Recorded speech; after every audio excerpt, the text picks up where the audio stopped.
So all of the students who come to the Pearl will be homeschoolers. So students can come to the Pearl from anywhere in the world as long as homeschooling is legal. And the reason that we're doing that is because if we tried to go for an international accreditation, that usually involves the IB program, which is really structured. So in order to be able to give our students the flexibility that we want, we decided that the best way to go about it is to have them registered as homeschoolers in their home country. And then we'll be partners with them and with their families to make sure that they're getting what they need. We'll have a cohort model, like I was saying, where the students will come in and they will be cohorts, probably 8 to 10 tops for the classes. So the classes are going to be very small because they're going to be online. And in my experience teaching online, really 12 you can do, but I really like that 8 to 10 because then everybody has a chance to talk and really get to know each other. So they'll come in with a cohort and we'll have core classes. So that each core class will, let's talk about like a science class. So maybe we have a class called something, I'm still working on cool names. I'm an academic, I'm not really good with cool names. But like science literacy. So the science literacy class will be the class that students can take in order to get their science credits that they need for their homeschool diploma. But within that class, again, it's multi-age cohort. So they could be from, first level all the way to almost ready to graduate in there, and they will come with different science background.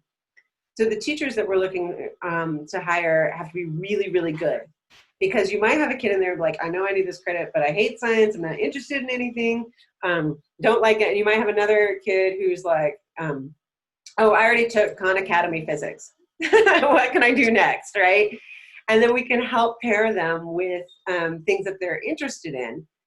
So that class, they, will get lots of support depending on what they need. But the role of the teacher, again, is to figure out how science fits into what they're interested in. So let's say, you have a student in the classroom who is really interested in sculpting and says, I don't need to know anything about science because I'm going to be a sculptor.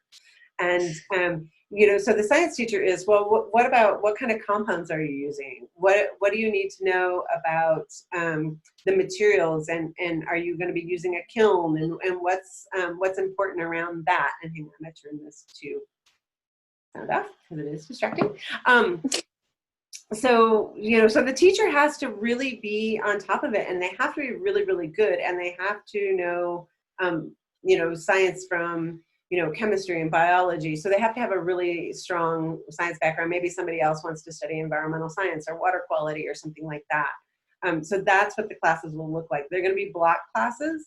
So each class will be, each of the core classes will be an hour and a half long with a half-hour gap afterwards that the teacher will be managing to stay. So think about a class that you were really struggling in, maybe a math class, for example. Some people have, struggles with math, and so math is hard.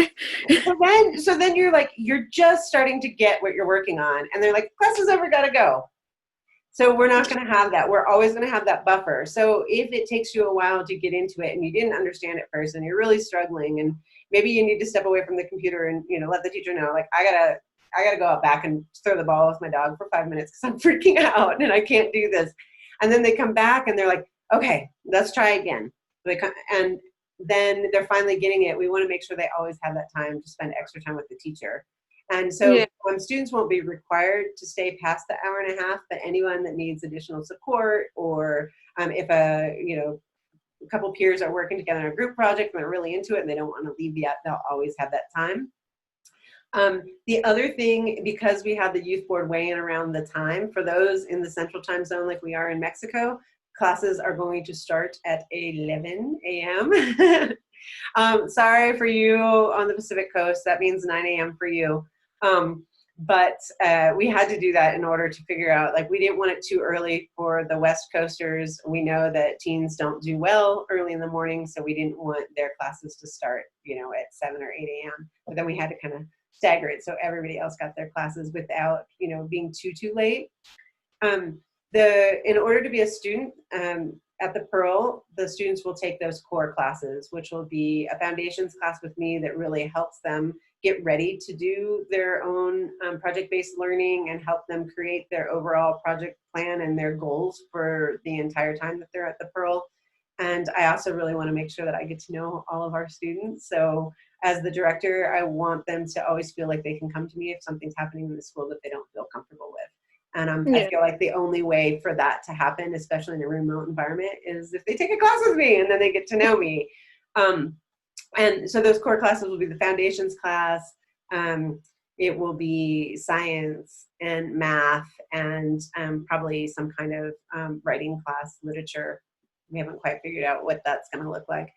So those will be the core requirements, and then we'll have those electives. The electives will be after the core classes, and they will switch depending on what people want, and those are all student requests, and our job is to find the instructors to do that for them.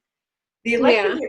are interesting because Pearl students will always have first priority for the electives.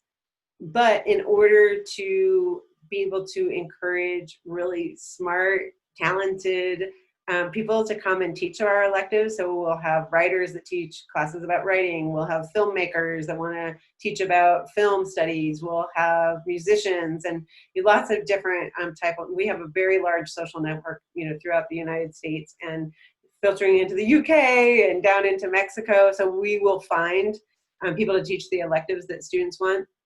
And Pearl students get the first, kind of first dibs on those classes. But say only 3 Pearl students want a English literature elective, and 5 want a music, like sound engineering. In order to fill those classes and be able to pay the teachers appropriately, we'll open those classes up to any homeschoolers. So any homeschoolers anywhere in the world can take our electives if they find them and say, oh, that looks really cool. They don't have to be a Pearl student. But the Pearl students will do the whole curriculum with the cohort model as well.